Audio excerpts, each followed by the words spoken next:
The planet's puppet masters almost surely have a plan. There's clearly maybe something there beyond the realm of man. And until you've thoroughly tested every last close-trusted view, I find the more you think you know, the less you really do. That's true, Dr. Sayers. Very well. Where would we be without THC? 'Cause we know they're lying to us, just don't know to what degree. Yeah, where would we be without THC? The Higherside Chat Show, Greg Carlwood and Company. How's it going, Higherside Chatters? Drinking a little drink, smoking a little smoke, and ready to dive straight into the deep end of the weird pool. From sunny San Diego, I'm Greg Carlwood. And it has been quite a while since I pre-introduced a show, but this one is pretty unique, and it might help to say a few things up top. Today we're talking about a little something called the Bock Saga. And brace yourself, because I think the best description of it is a dense body of esoteric knowledge passed down very carefully in a very methodical oral tradition through one prominent family, whose lineage has come to an end, so they're opening up the floodgates in hopes the knowledge contained within will live on. That's pretty much it in a nutshell, and here on THC, we've spent a lot of time on the realization that the shadowy elite have put great effort into wiping out pagans, Gnostics, indigenous people, and anyone else they found along the way, destroying their culture, libraries, and writings, and promptly converting them to a proper god, and educating them on the quote-unquote official story. So knowledge of this type that survives always gets me excited. In this case, the Bock Saga contains an elaborate mythology that describes how our reality was formed and where we came from. It contains a history radically different from what we hear in the mainstream. And most interestingly, it contains a very detailed description of the origins of the Swedish and Finnish and ultimately English languages, and etymology describing the development of letters, sounds, words, and language that's far different from what the mainstream says, but it's still very internally consistent. It really impresses me, and it touches on so many things I find interesting, including the Hollow Earth, always near and dear to my heart.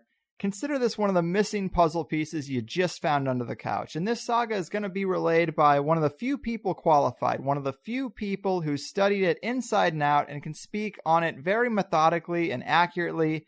His name is Jim Chesnar. He's a fascinating guy who's out there walking a simple path consistent with a Gnostic lifestyle he takes very seriously, and I respect the man for being so genuine in this day and age. But as a podcast producer, it's a bit frustrating because he's not being patched in from some Silicon Valley studio apartment talking to me on a 4K webcam with a Google Fiber connection. No. He's holding an old laptop over a shoddy Wi-Fi router in an open-air location complete with roosters, dogs, and a few other background distractions. But be that as it may, I think it adds a little ambiance in this situation. This is really the only way a story like this gets told, and I personally think there's more than enough here to mull over. So let's do the damn thing, guys. Park your ass and pack your glass, because the Bock Saga and Jim Chesnar are coming at you. Pack it and park it, tune in and spark it, because Greg's about to open up your mind. Armed with information about the secret manipulation and the wisest aficionados he can find. And he's pulling back the curtain on what we thought we knew for certain, so we can see the world with a brand new set of eyes. You're listening to the Higher Side.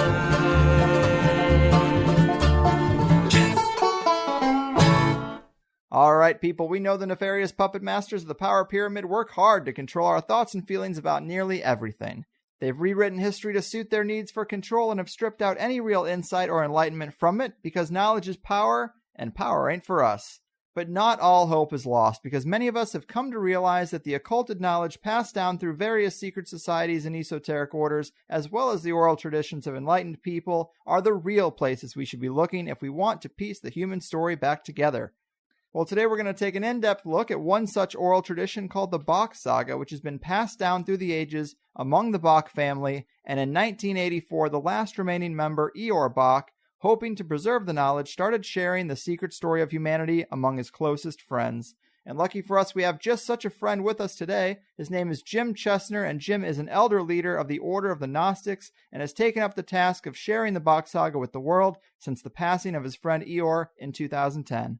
We've been able to catch him just days before setting off for Finland to shoot the third film in a series about the saga, and I couldn't be more psyched. Jim, welcome to the Higherside. Thank you, Greg. It sounds really good. What an introduction there. I try, man. So, just as a primer, I pulled this off the website. It says, the saga explains the origins of man on Earth and the origins of the Nordic culture that, according to the tradition, existed long before Babylon and Mesopotamia. So that's what we're talking about, a body of knowledge older than the origin cultures that we're told about and has been hidden away for various reasons. So, Jim, I know that this body of knowledge is very old and very dense, and it's best to kind of lay it out methodically so we don't confuse the listeners. Just give us a little more context for where the story comes from and why it's important before we really get into the material itself. I would just have to start that this whole story, it comes from the sun. We put everything to the sun. There was one family in Finland that, according to this story and to this saga, they're the oldest family on the planet. And this family was called Bock. And in this family, they passed down one oral history of humanity. Today, we give history from the front. Where we are now, we go 50 years back. We go 200 years, who we were, 500, and by the time we get to 2,000 or 3,000, we're kind of guessing what we were in those days. Mm-hmm. Whereas in this story, we start from the beginning of the human, and we come to now. So when you read a book, you don't read it from the back to the front. You read it from the front to the back. So this history begins in the beginning, and it is a creation story. It is a mythology called the Wainamoinen mythology. It's a history. It's a saga called the Bock Saga, and it's based in what we call root alphabet, one beginning alphabet. They say that in the beginning there was the word, but the words are made of sounds, so the sounds are before the word. Mm-hmm. And so this story is based in one root alphabet, which is 29 sounds. Each sound has a mark for the sound and a meaning for the sound. And in this saga, it gives one story. It's based around sun, moon, stars, and the planet. Mm-hmm. And these people, they were called Asser people. The sound A-S, As, Asser. And they had a true logic. That's my rooster going. And they had a true logic called astrology, what we call astrology. Mm. And this As is the As people. True means to believe, and logi means logic. So their belief and logic, the Asers. So in this logic, they said that there's only one sun. They say there is only one moon. And they say there is only one planet. And there are countless, countless stars.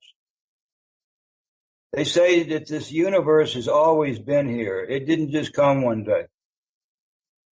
And nobody made the universe. And uni means one, universe.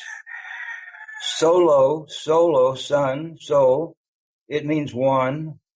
And mono means one moon. So we say that there's one sun. And today we want to call the sun a medium yellow dwarf star. It's going to burn out in 7,464,1211 years, somebody said on some kind of computer. But in our story, we say that the sun has always been, and the sun will always be, and the sun is not a star. And what makes a sun different than anything else is because the sun shines its strala, its light rays, in every direction, all through the universe, through the vacuum. All these rays are shining in every direction constantly. The sun doesn't go on and off. And even from the backside of the sun, it's shining rays backwards. So the sun is shining everywhere in the universe, the sun shines. And when these stralas, this astrology, these stralas of light, as they travel through the vacuum, they come to these things that we call stars. And these stars are made from three material. They're made from ice, metal, and gas. And when these straws of light leave from the sun and they go out 3 light years, 60 light years, 100 light years, because these light rays in the vacuum, these light rays of the sun can go forever. The farthest star that we see out there, the sun can shine past that star. So as these light rays are leaving from the sun, they come to one thing we call one star. And when it hits this ball of gas, metal, or ice, the light cannot go through the ball. So it hits the ball and reflects a light back to us here on the planet. So we're saying that there are not thousands and millions of suns out there. There's not extra universes out there. There's one universe. And that all the stars are a reflection of one sun. If the sun didn't shine, the stars wouldn't shine. The moon wouldn't shine because the moon is a reflection of the sun. And this planet Earth would be completely black, frozen, no life, no soul, nothing going on this planet. So the way that people thought a long time ago was the sun was the creator. It creates the life, it keeps everything growing, and then in the end it burns it away so the new can come. So in the logic of these Oz people, there was only one sun. The moon is different than the sun and anything else because the moon, we only see one side of the moon. And the moon we call Ra, not the sun. Ra is the moon, and Ra has to do with our, what we call gravity. They call gravity. And this planet is a special, special creation. If you think that the sun is what's creating the light in the universe, and we call the sun Udin. And this sun is now creating all the life on this planet. If the sun didn't shine, there would be no life. There'd be no light. There'd be no soul. There would be no consciousness. So everything that we think, every word that we speak, every thought that we think, everything that we smell, all that we see around us is created from sun, from soul. You see? Mm-hmm. Okay. I'll just keep going on. Well, I mean, I know you could probably just keep going forever, and it is so dense, but I know that a big part of the story revolves around a hole at the top of the earth, which definitely gets my ears to perk up. Can you walk us through that part of the story or how that incorporates into this wealth of information? Yes, I'm heading that direction right now. Sure. So this story in this, what we call this root language, the sound et means one. Et, tro, tre, and the sound plan means a plan. So it says in the word planet that there's only one plan. So in our story, Mars and Venus and Saturn, these are not planets. These are stars. It says that a planet must have plants. And this is the only ball that has plants. And so it says that the sun had one plan, that to create one incredible thing that it had never created before. There were millions of stars. There was a moon already in its place.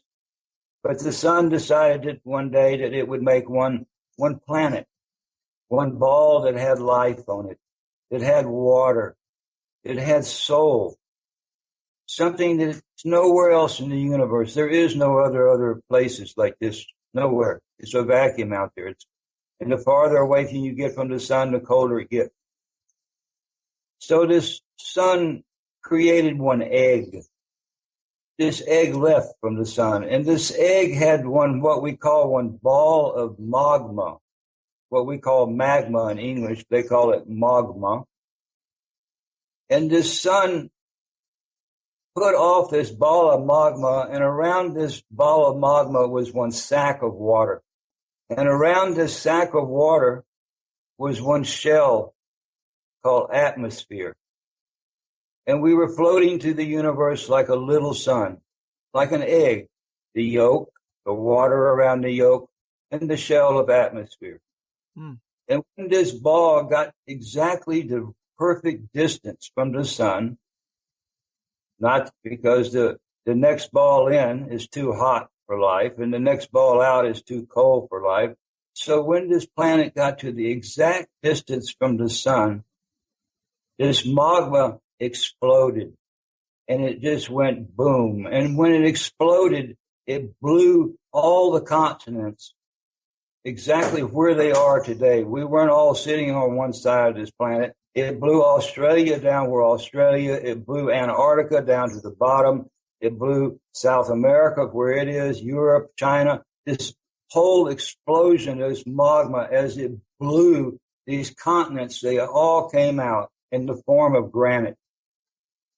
And in the very same second of this explosion, this water bubble around this hot ball of magma, it exploded, it popped, and it rushed in and filled in the spaces between the hot rock. So this planet was created in one flash, not 7 days. And in the very, very beginning of this planet, the very first sound was the wind. And as this planet was still in a very hot, molding kind of a form, as this water rushed in and started to make the rivers, started to make the oceans, the lakes, as it rushed in and filled in those spaces between these continents, there was one hot air bubble that came from the center of the planet, one gas ball that rose to the very top of the earth. And in these days, the earth wasn't sitting on its side like it is today. This side, in these days, the planet was sitting straight up and down.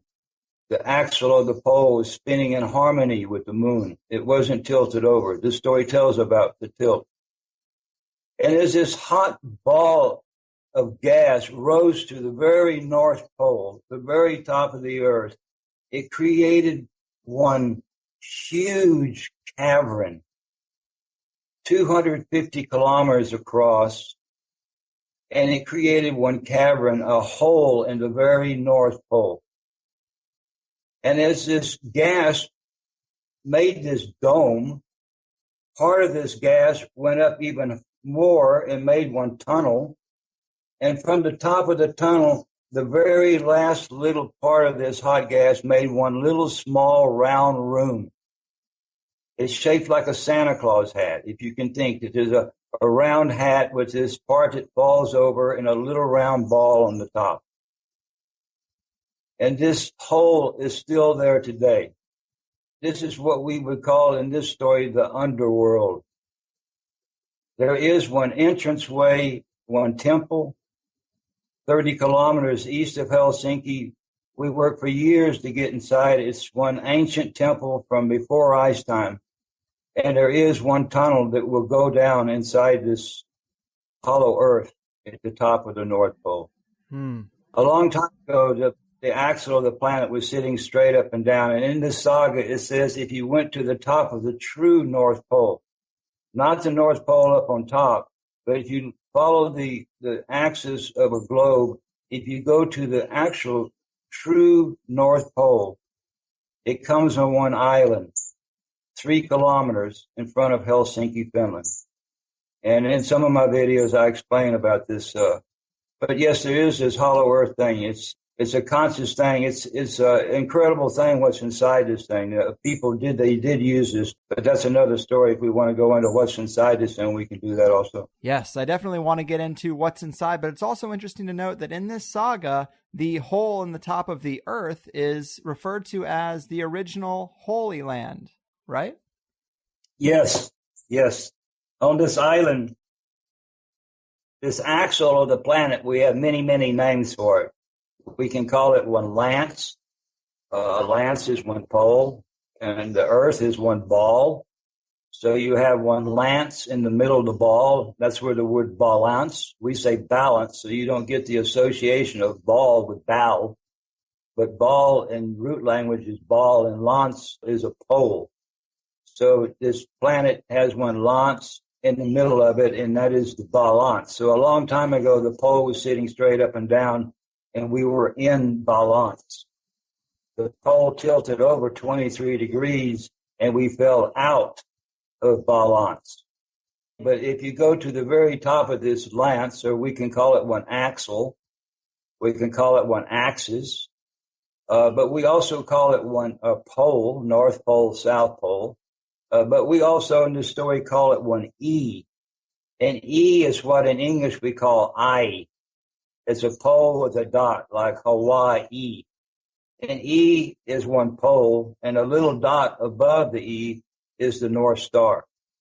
And so at the top of the E of the planet, on this island, in the granite, still there today, there is one hole.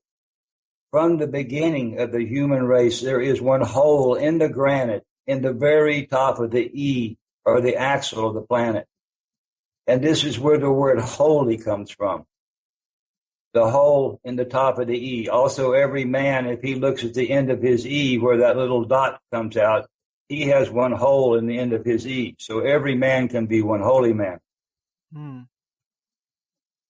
And straight above this island, if you go straight up in the sky, you'll come to what we call the North Star, or Polaris. So we say that the true North Pole is on one island. You can take one ferry boat. In one of my videos, Welcome to Hell, I explain about this hole and what it was and what part it had. It says the first 2 humans on the planet were born in this hole. Yeah, man. I love that video. All the ones I've seen, they just add more and more to the story. And as you get deeper and deeper, you kind of get more of it. You understand more of it. A big part of it is, like you just said, the movie Welcome to Hell. Hell, of course, now we think of it as a negative place, thanks to the Vatican. But I guess hell wasn't always demonized in the way that the Catholics decided to demonize it, right? No, I think if you look in the dictionary, there's more than 60 words that begin with hell. Number one, it's not spelled with 2 L's, it's spelled with 1 L.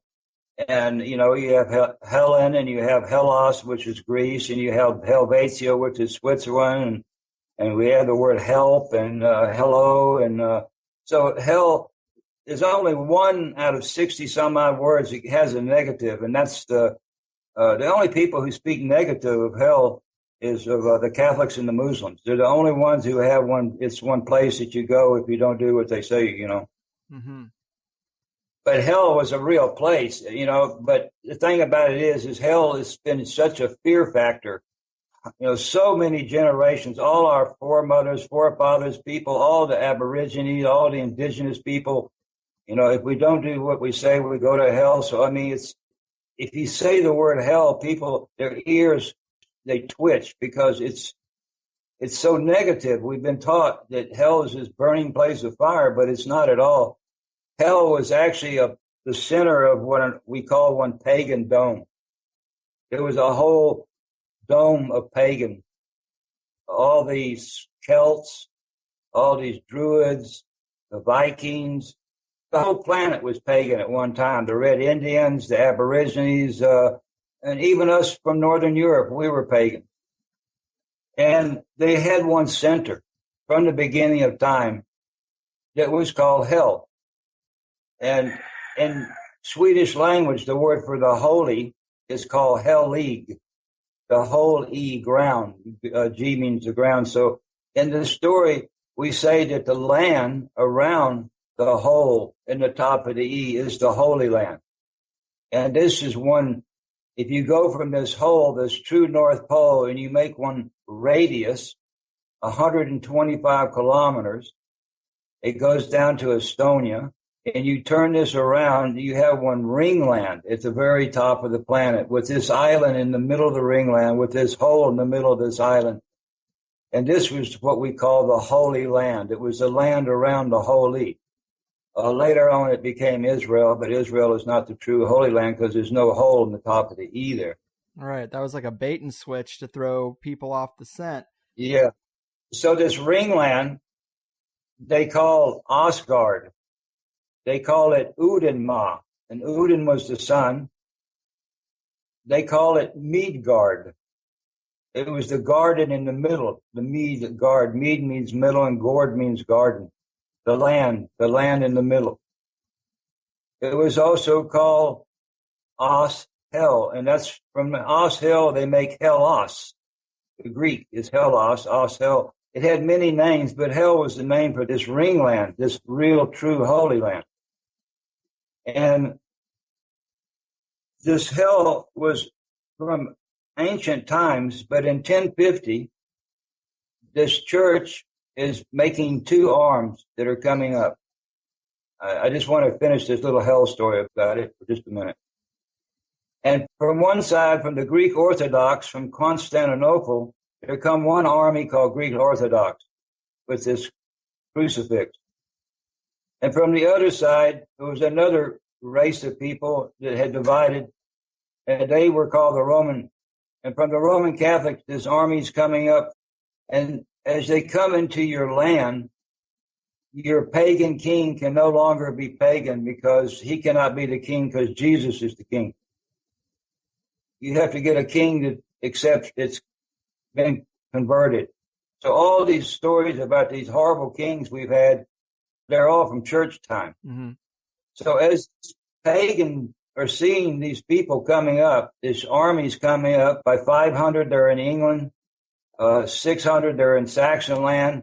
And what they do is they come in and they get all your elders together. They have these priests that are trained in Latin and Greek Orthodox. And nobody can read this except for the Pope and the priest. So you can't intercept these notes. And these priests are coming up and they're sending these letters back to the Pope to tell them exactly who the elders, who the shamans, who the people who have the knowledge. And so they just send these people up and they wipe them out. And when you wipe out the knowledge of the tribes, when you knock out the people with the knowledge, then the people have to come to church and listen to what the Pope said. Mm. So anyway, this church had already written in the book that hell was the worst place in the world because hell was this ancient pagan information system. And by 987, they had got to the Russia from the Greek Orthodox side, and from 1008 they got to the Swedish side, and now this little country in between Finland with this place called hell, they had to destroy hell because they had already written it was the worst place and only the horrible people go to it, and they were putting in this new Christian. And so on the 24th of July in the year 1050, this Pope Leo IX, one Saxon Pope, he sends 30,000 army men, mercenaries from Helvetia, which is Switzerland today. And this army comes up to Sweden.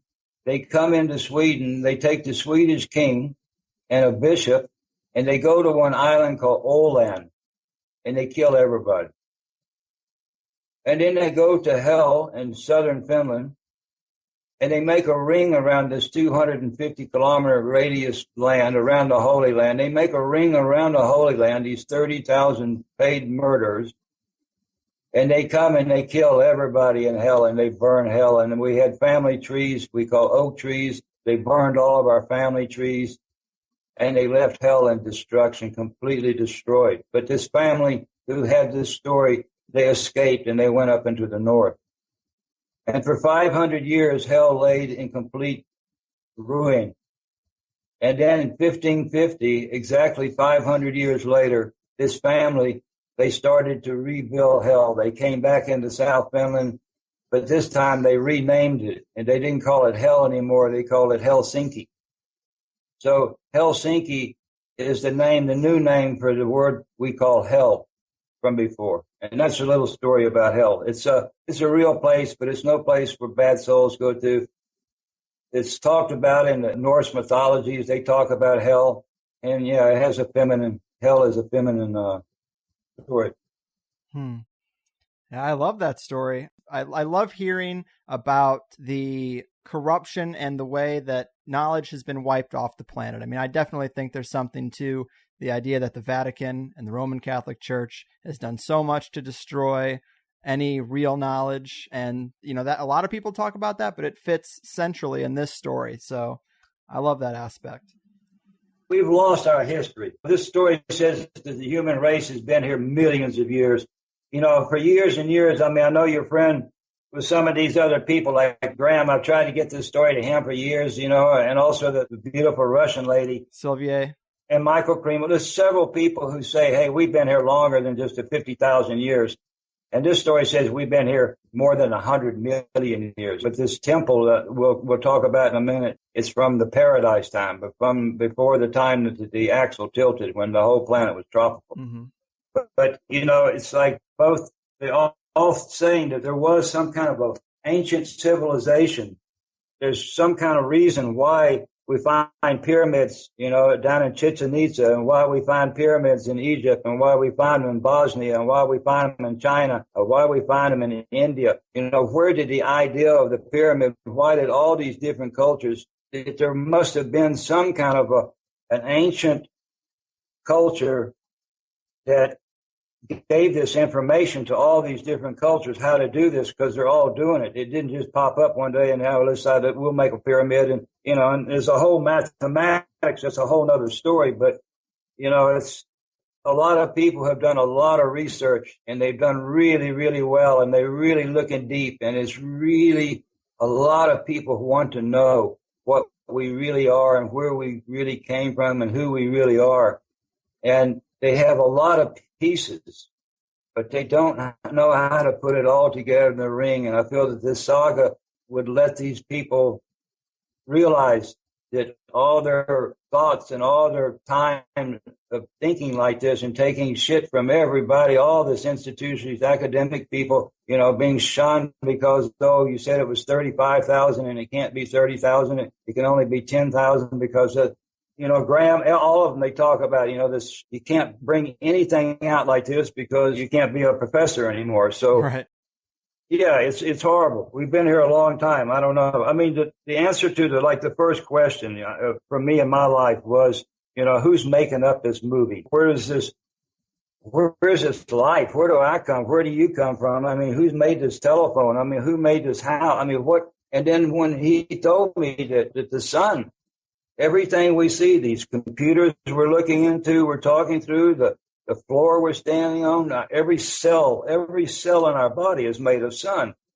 And that made like, wow, that's really, it really makes sense. If the sun doesn't shine, there's no soul. It's like our souls come from the solar. And, you know, a long time ago, people, they looked up to the sun. They built the sun temple because they felt like the sun is the consciousness. If the sun doesn't shine, there is no consciousness. So it's making up everything we see. Yeah. And so people realized this, and they looked up and they built the sun temple because they felt like the sun was looking down and smiling and saying, hey, look, the people built the sun temple for me. So it's not like some UFO reason they built this thing, so people only up on top. They thought the sun was looking down. And then they also said the moon had consciousness. And the moon was looking down. The man in the moon is called Ra. And so they felt when they built a moon temple for the moon, that the moon was looking down and smiling. They didn't think about some god who's sitting out there on a star that was looking down. They just realized that the sun and the moon, they're making our gravity, our water system, everything's made by the sun and the moon. Mm-hmm. So they worshiped the sun and the moon. But they did have gods and goddesses. But gods and goddesses come later. The sun and the moon is before the concept of gods and goddesses. Mm-hmm. I've heard you tell this story a couple different times in a couple different ways, and it did really resonate with me, this idea that we think of the earth as our mother, and you could think of the sun as the father, and the sun's rays penetrate the mother earth, and thus everything else is born out of the mother earth. I think that really is a simplistic and easy to understand cosmology of how this all came to be. Yeah, I mean, in the story, it says that the moon is male and female. There's the front side of the moon is called Ra, mm-hmm. and the dark side of the moon is called Mar.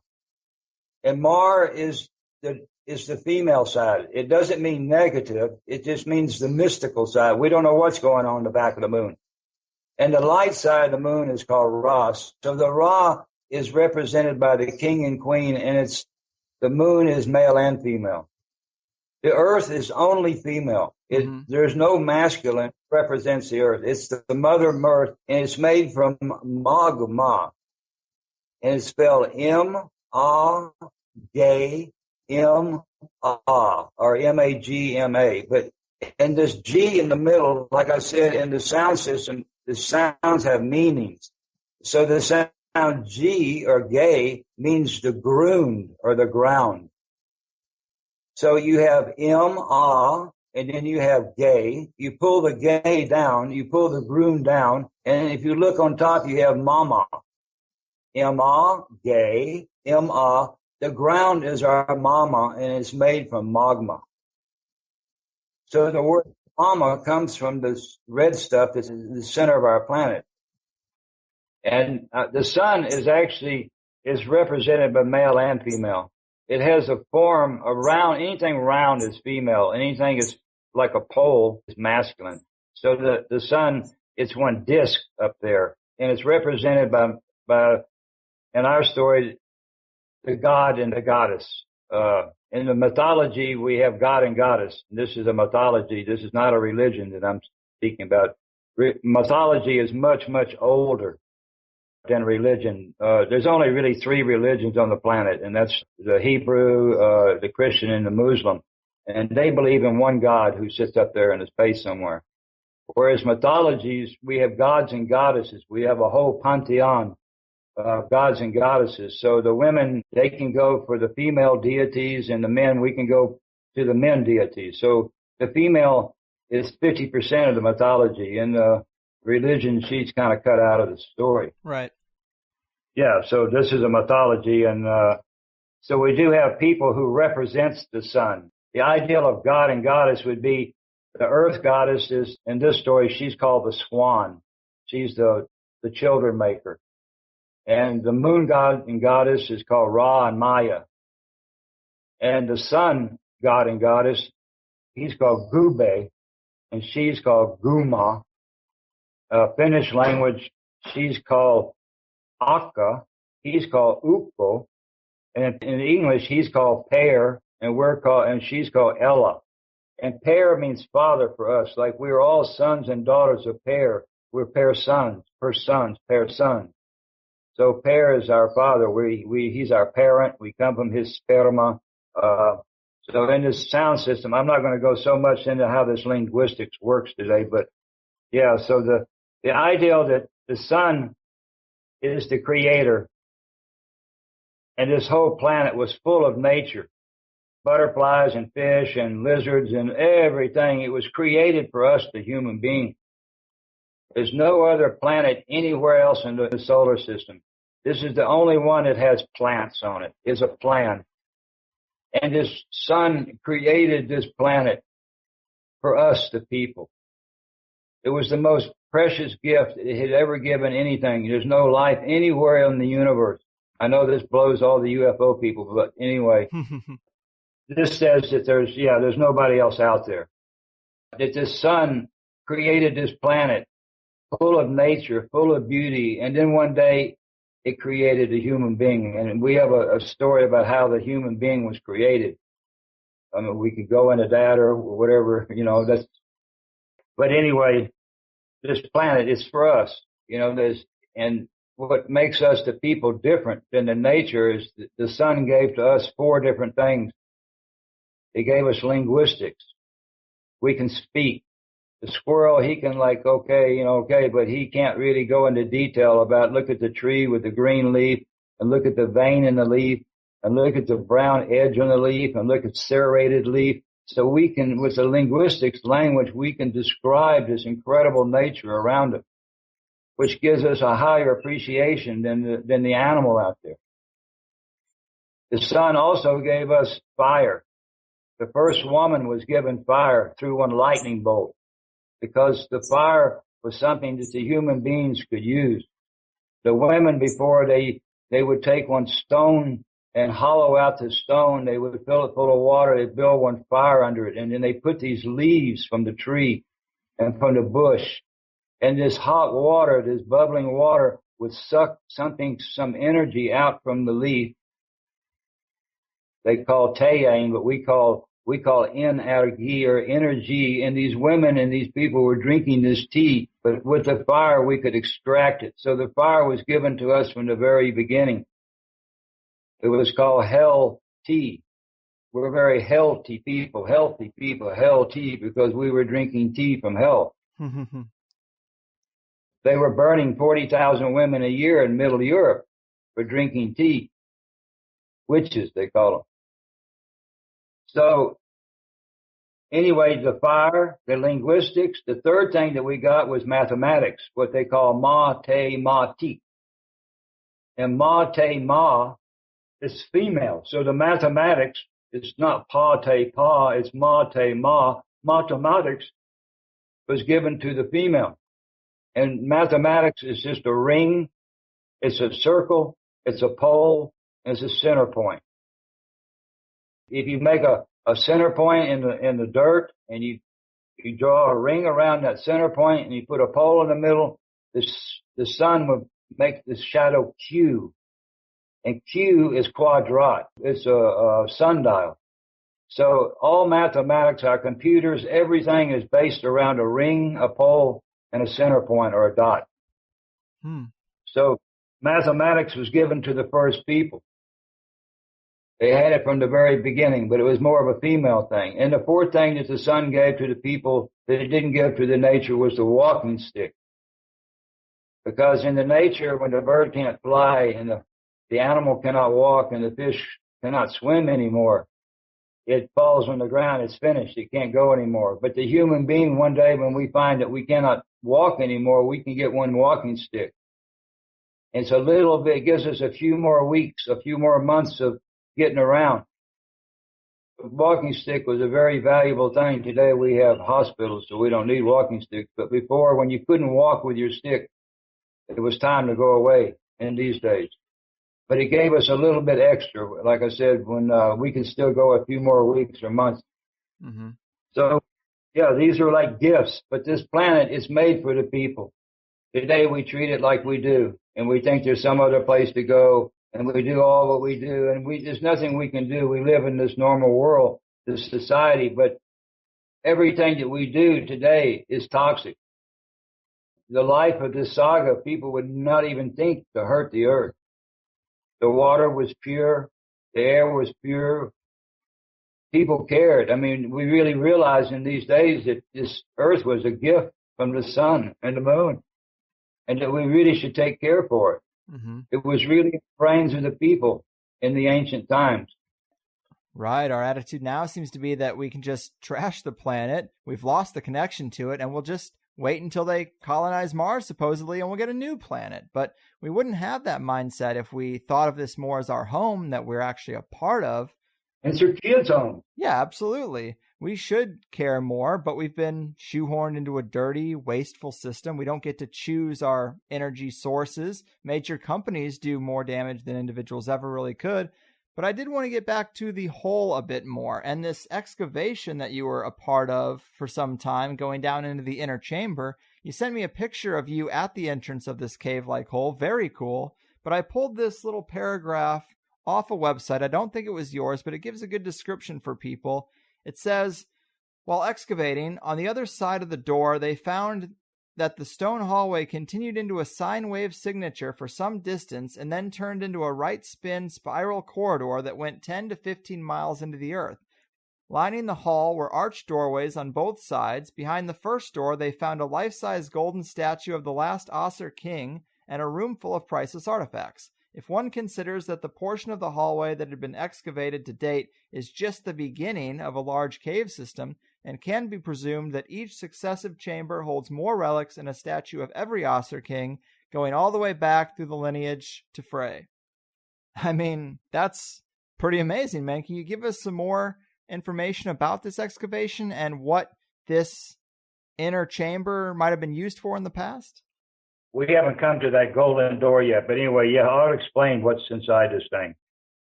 I sent you a picture. Yes, great picture. All right, that entranceway there is the entrance to the underworld, to this hollow earth. In these old times, We go back to the time when the planet was sitting straight up and down. And where Hell or Helsinki is today was the very North Pole. And the planet was spinning around in harmony. We weren't tilted over. And at the very, very top of the planet, if you stood on the top of the planet, the sun never went down. It made a golden ring around and around the top of the earth.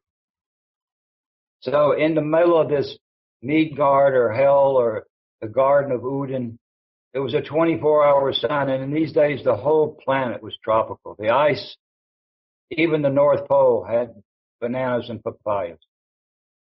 The ice came when we tilted over, and the story tells about that. And the people were living all over this planet, more people than we have today, and they were all in link. They were all in contact through one elaborate system to this North Pole, to these Asser people, to this Bock family. And the people on this planet, they appreciated this king and queen. There was a king and there was a queen of the whole ball in the beginning. And this king and queen, they lived in they had one system called Yehovah, what we call Jehovah. They call Yehovah. And the sound Ye means to give. Yea, yes, yea. And the sound Huv or Hov means the court of the castle, the court, the hold.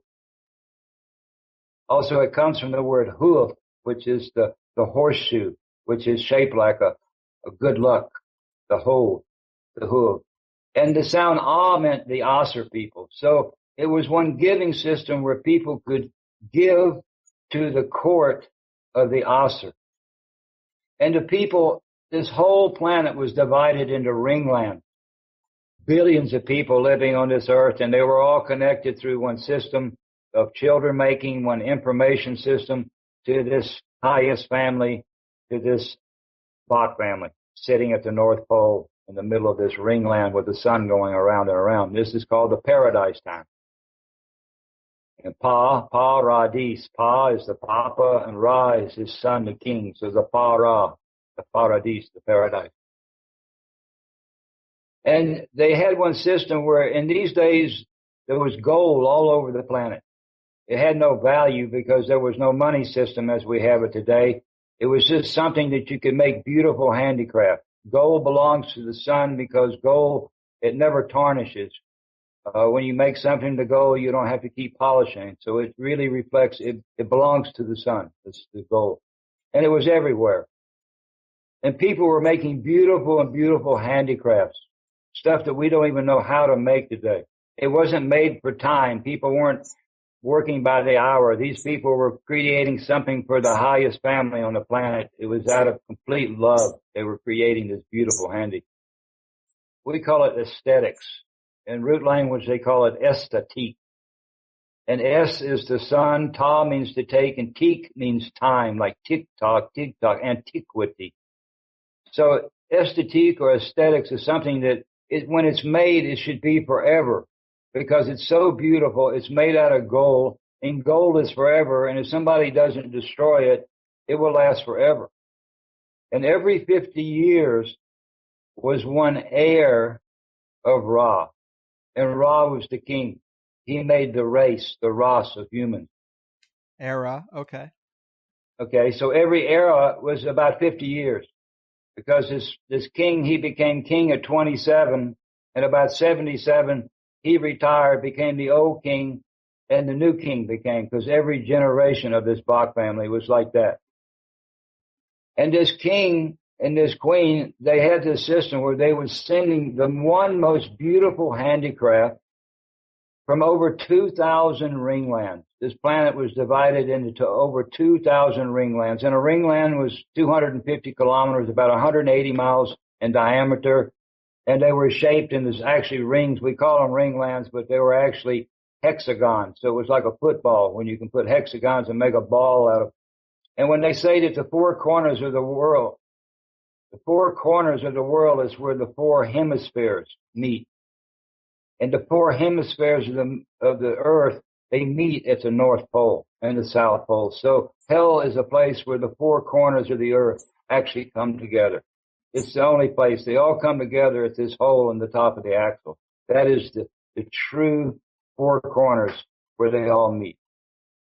And every 50 years, they would send one of the most beautiful handicraft from each of these ringlands. They would send it up to hell, and it was given to the Asser, to the king, and he would collect this stuff for 50 years. And now when he became the old king, the new king was coming, the new Ra, they started a new Yehovah system, a new giving to the court of the Asser. And so they needed a place to store all these beautiful handicrafts that were made more than 100 million years ago. The story says that the paradise time is longer than the ice time. And it says that the ice came on this planet 50,010,032 years ago is when the axle tilted and the ice came. There's another story for that. So anyway, 30 kilometers to the east of Helsinki, there was this entranceway that went down to this huge opening, to this hollow earth. And this entranceway went down underneath this hill that we call Higherside today. It's the hill, it's a granite hill. And this tunnel, it went down and went into this empty 180 mile, 250 kilometer radius, massive empty spot in the North Pole. And there they started to carve the wall away. And they made like one pathway. So they carved 2 or 3 or how many meters, they carved the wall, and then it left a path at the bottom. And they started to create one spiral road. It starts to go down and down and down, around and around this huge empty opening that sits underneath Helsinki today. And they plated the walls and the path with gold. So when you went inside this hole in the top of the earth, you could take one candle, and this gold walls and gold path, it reflected like New York Saturday night. You only needed one candle.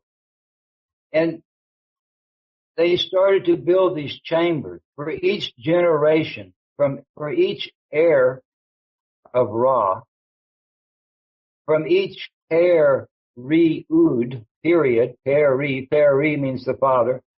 They built 3 rooms, 3 chambers.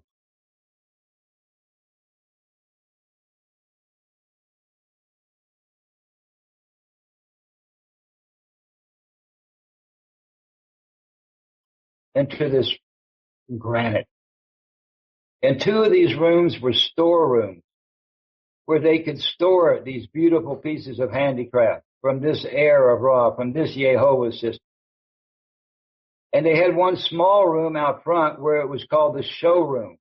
All gold-plated floor, all gold-plated walls, everything gold-plated. And this father of the planet, he could go in there with one candle, and he could go to one of these 2 store chambers, pull out one of these pieces of incredible, beautiful art made of gold, and put in the showroom. And now with his candles, he could examine the work that this craftsman had made.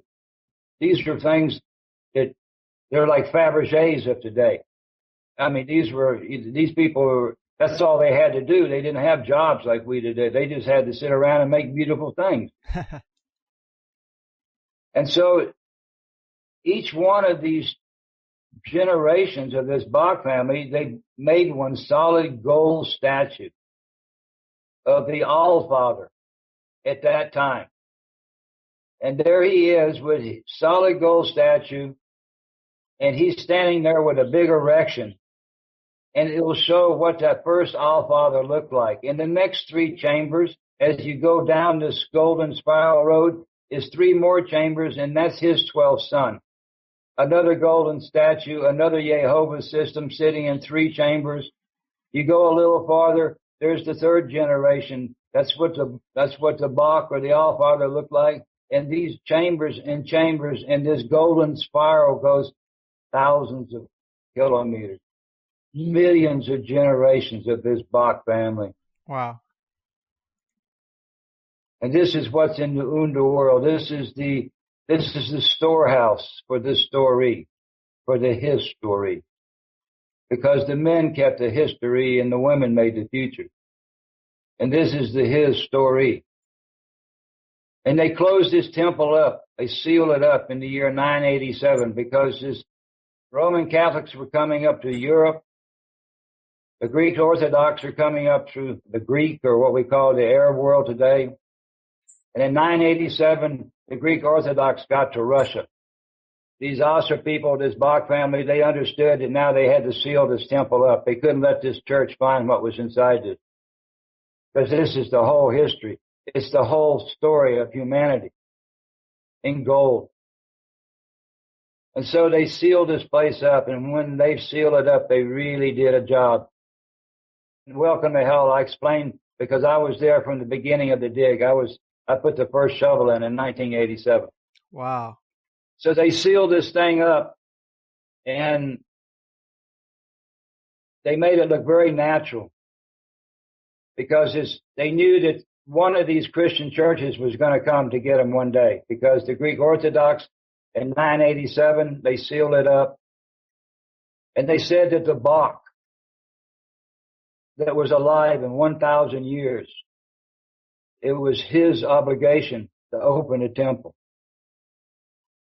And Ior Bock, he was that Bock.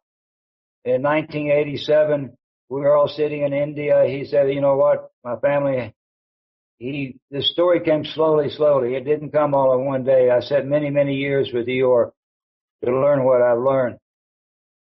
And he said, my family, there's a temple, there's a storehouse. And his family had gotten this land back, so we knew exactly where it was. And we're not looking for any temple. We know where it is. We're just trying to get to it. And he told us about this Jehovah system, about this giving system, where people were offering these beautiful handicrafts in this storehouse. And on July 19th, 1987, I started the dig. And we worked 4 summers. We took all the sand out. We came to rectangular stones, and stones stuck into the mouth of the cave. And inside the cave was just all these rock walls. I mean, the whole place is man-made. They went to a lot of problem to close this thing up. There's just nothing natural about it. We had the most professional drilling masters blowing through these stones for us, and they said this is completely man-made. In 1990, some friends of ours bought a little bit too much hashish up to Finland. We all got busted. I had to go to prison for, some other people being greedy, but anyway, it's for hash, and since then it sits there and it waits. But we're about 40 meters down, and we're just going through rock walls. There's a perfect granite floor. There's a perfect granite ceiling. And down somewhere in front of us, there will be one golden door. And then when you go into that golden door, it's a door to the core. It's the core door. The core door. The door will read the core, and core is this hole in the top of the planet. Wow. Yeah, and that's inside a temple we call the Lemminkainen temple. It can also be called the temple of Sul, Bock, and Balder. It can also be the temple of Odin. So knowing the location of this, what would it take to start this back up again? Because now you actually have problems from the authorities in Finland and apparently a museum as well, right? No, I mean, to tell you the truth, it's a very big story, but the place got auctioned off. Ior's parents had this old few 100-year-old house sitting there on the archipelago outside of Helsinki, 30 kilometers, in a place called Gumbustrand. And then the story goes on, but anyway, they auctioned this place off. And a really, really nice lady bought the house with the beach. But some friends of ours who are Ashtanga yoga teachers in Finland, really, really super, super great people, these two friends of mine, they both are instructors for Ashtanga yoga. They bought the entrance. They bought the land with the entrance to the temple. So the entrance to the temple is actually it's in our possession. And these two people said we can go in there anytime we want to, and we don't have to get authority. People blow in Finland, they blow holes all the time with dynamite. So it could actually be going in. But I think that actually the best thing is I think that this saga has to go out. People have to start to understand what this story is about. They just bring the cameras in and start to show this golden spiral street going down and around this 180, mile across cavern, and with millions of chambers full of incredible stuff. The human's not ready to see that yet. We need to find out. The saga has to come first. Yeah, there's other places in Finland where other things are buried too. There's many things there. The authorities, they won't let us dig up these other things because when Ior died, they thought it was over with. We got rid of him. But just, it just keeps coming. I don't know. And the story makes too much logic. I was always looking for something that made sense. And yeah, it's really out there. I mean, this story is unbelievable. You can't even believe there's such a thing in the top of the planet.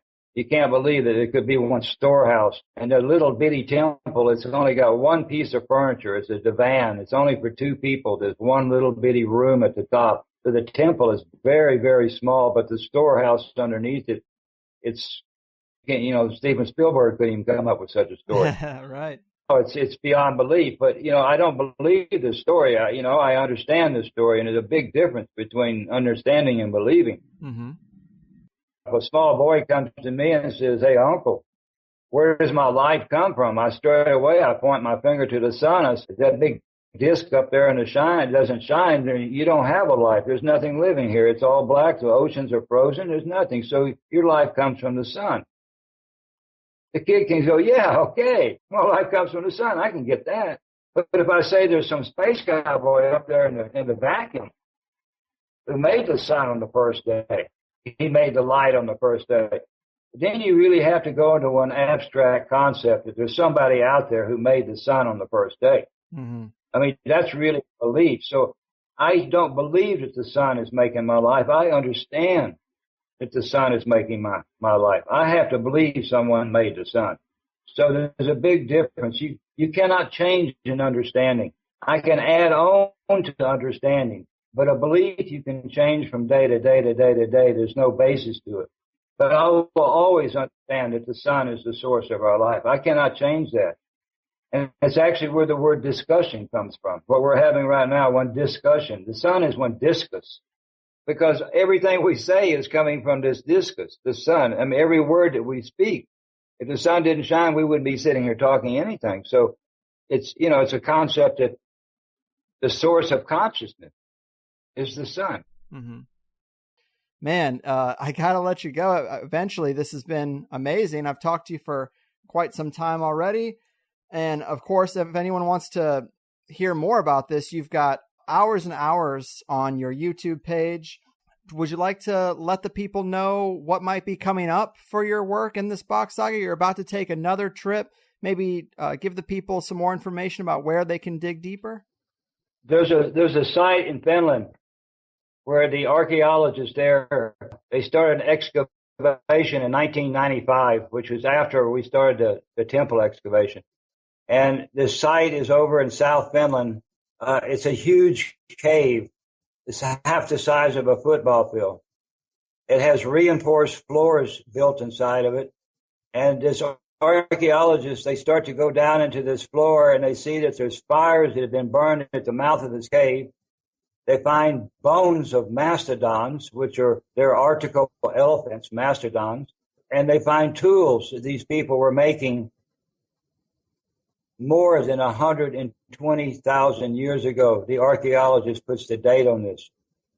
Now, 120,000 years ago, we have nothing, no artifacts, no anything, anywhere that's 120,000 years. We have bones and stuff like that. Now, Michael Cremo and those kind of people, they have found things that are much older than that too, but 120,000 years is way beyond anything. Right. And now there was this settlement of people who were living in this ice time next to this Gulf of Finland.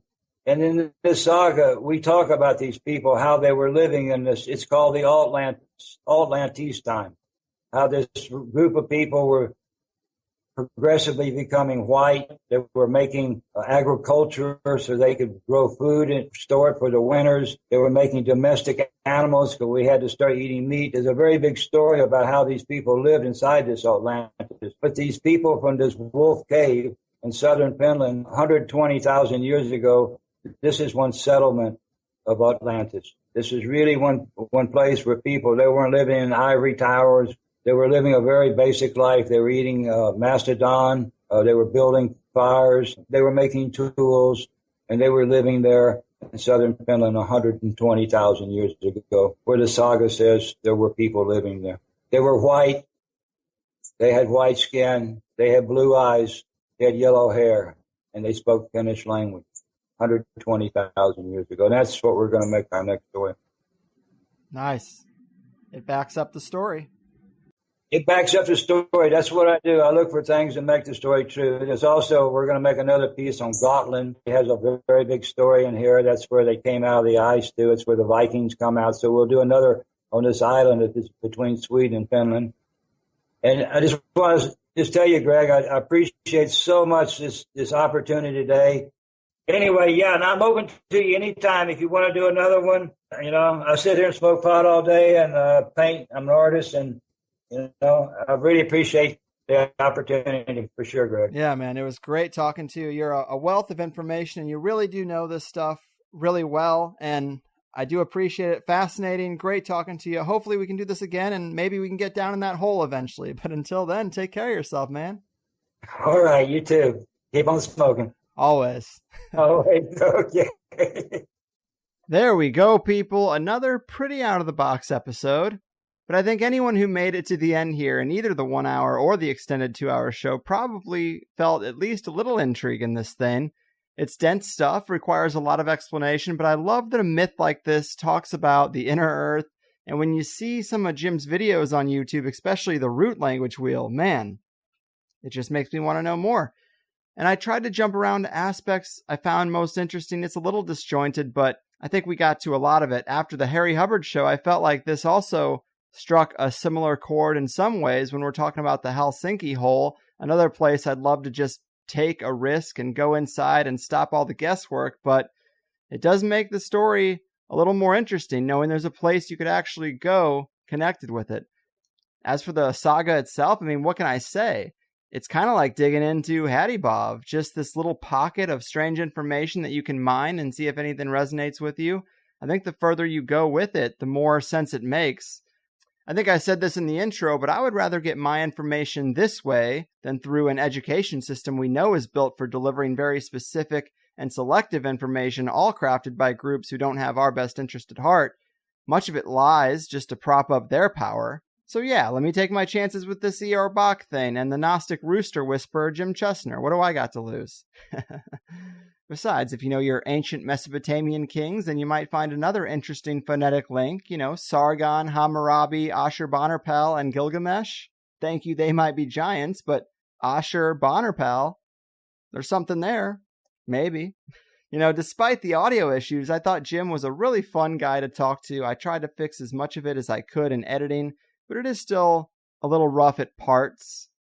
Oh, and how wild that weed and hash charges are what put the brakes on the big excavation adventure when I have an app on my phone that will deliver these things to me within 15 minutes. I mean, that's a little crazy, right? But I do suggest the smokers burn one in the honor of the Bock family and Jim's willingness to preserve this information and reflect on what we've just heard and follow up with Jim's higher quality video breakdowns on YouTube, which Eric Edney has helped to make. He uses high-quality equipment and isn't reliant on internet connection, so I urge you to follow up there. The first one, I believe, is called Welcome to Hell. Also, Jim's 8 Powers videos are great.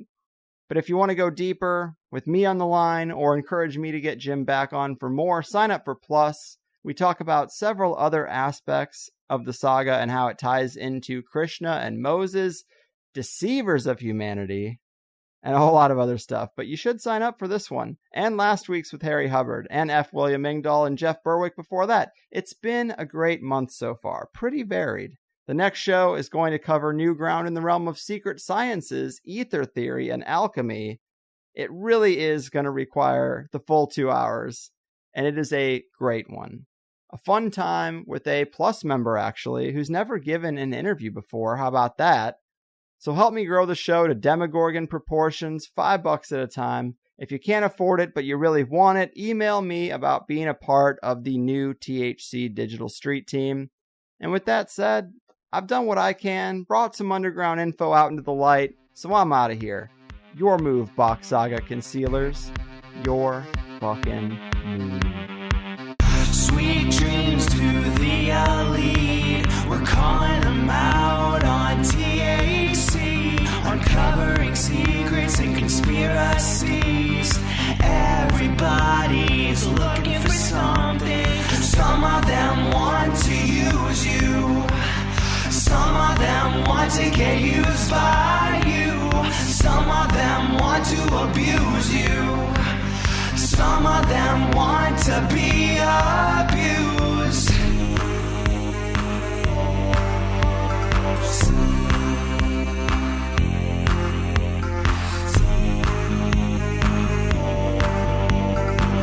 Sweet themes on THC. Who the hell could disagree? We know the rabbit hole goes deep. Everybody's digging for something. Some of them want to use you. Some of them want to get used by you. Some of them want to abuse you. Some of them want to be abused.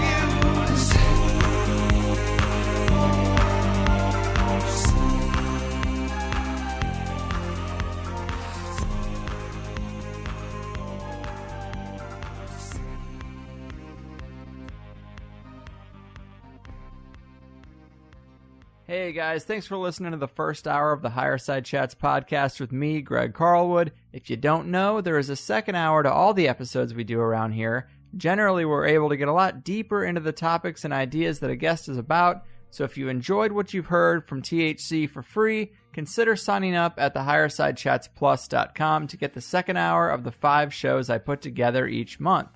I never really wanted to be a paid subscriber podcast, but I really hate the idea of spending airtime promoting some product that's completely unrelated and telling you the best way to support the show is to buy an audiobook or new underwear by mail or something crazy like that. So instead, if you like the show, double your time with it for $5 a month and let's cut out all the other shit. It's half the price of a movie ticket and you get at least an extra 5 hours of show a month. Collectively, it keeps us stable, and it frees me from wasting your time with anything but the show you came to listen to. It's really the only way for an independent, one-man show to make it, and I do what I can so that it's worth your while. Since we started this, I've always tried to use the subscriptions to improve the podcast and make sign-ups more advantageous. It started with just a second hour for the main show, but now we've got a nice forum going where people can get deeper in conversation about the episodes with other listeners, submit a candidate in the guest request thread, or share their own personal projects to get out of the soul-crushing 9-to-5 cog in the wheel life on the entrepreneurs thread. The forum and the plus comments are always the first places I try to go for listener engagement, but it does get harder as the show gets more popular. Because of that, there's also a direct messaging feature that you can use to reach me through the plus site also. But beyond the forum, if you like any of the music I've used for THC, most of it I've hired artists to make, and I provide it all as free downloads to Plus members too. So if you like a particular song you've heard close the show out recently, come get the MP3. I should also mention that if you don't like the idea of paying $5 recurring every month, I get that. You can buy 3 months, 6 months, or a year up front and just be done with it. I have plenty of listeners who send checks and money orders to the P.O. Box too. I try to make it as easy for people as I can, and you can read more about it on the sign-up page. Also, be sure to check out the FAQ help page on the Plus site if you have any questions or concerns about how to listen to a password-protected show on your devices. I've highlighted a lot of great solutions, and one of those would be the iPhone app that just recently hit the Apple App Store. A super kind and talented listener made it for us, and you can use it to stream or download either the free or the Plus show. If you're on Android, I'd use Pocket Casts or Podcast Addict and subscribe to the feed manually that way. I also try to throw in occasional bonus shows or Q&A shows, and I've got a few other weird ideas I might get to try out soon, but I give you all I can for $5, and I hope you'll at least give it a shot if you've listened to a few free shows and you find them unique or valuable. I know there's a lot of podcasts out there, and I'm just one of them. But if you have any questions, concerns, or comments about any of this, please get in touch with us at the Higherside Chats team at gmail.com. I also wanted to plug the Higherside newsletter I'm going to be putting out, totally free for anyone who wants to sign up at the main internet website for the show, thehighersidechats.com. You can also get on that email list through the Higherside Chats Facebook page. There's a button there as well. But the reason I'm doing this is because I get tons and tons of emails after a show goes up asking me about how I feel about a particular guest or topic, and the wrap-up isn't always the best place to do that, especially if I have anything negative to say. Sometimes the dust needs to settle. Sometimes I need to hear feedback from you guys first. There are a lot of factors, but I usually have something to communicate to you, and I just don't get to do it. So on the first of the month, I plan to send out a little newsletter with my thoughts about the 5 shows the previous month, and talk to you about anything else that's on my mind or that's going on. And what's probably most enticing is that I'm going to give you some insight into at least one guest I have coming up in the month, which people have been begging for some posted schedule for a long time. I personally think I'd like the surprise. But sign up for the Higherside newsletter. It's free. It comes out on the first of the month, and I won't waste your time with any other emails. And that's it. I appreciate you listening. I try to give alternative ideas and guests a fair shake on a high-quality podcast, expose some deep-level conspiracies without the yelling, and I hope to offer some inspiration that even though the system relentlessly suggests you should follow their blueprint to mediocrity, you can do your own thing and live a much happier life despite all the negativity in the world. So go ahead and treat yourself. Isn't it about time?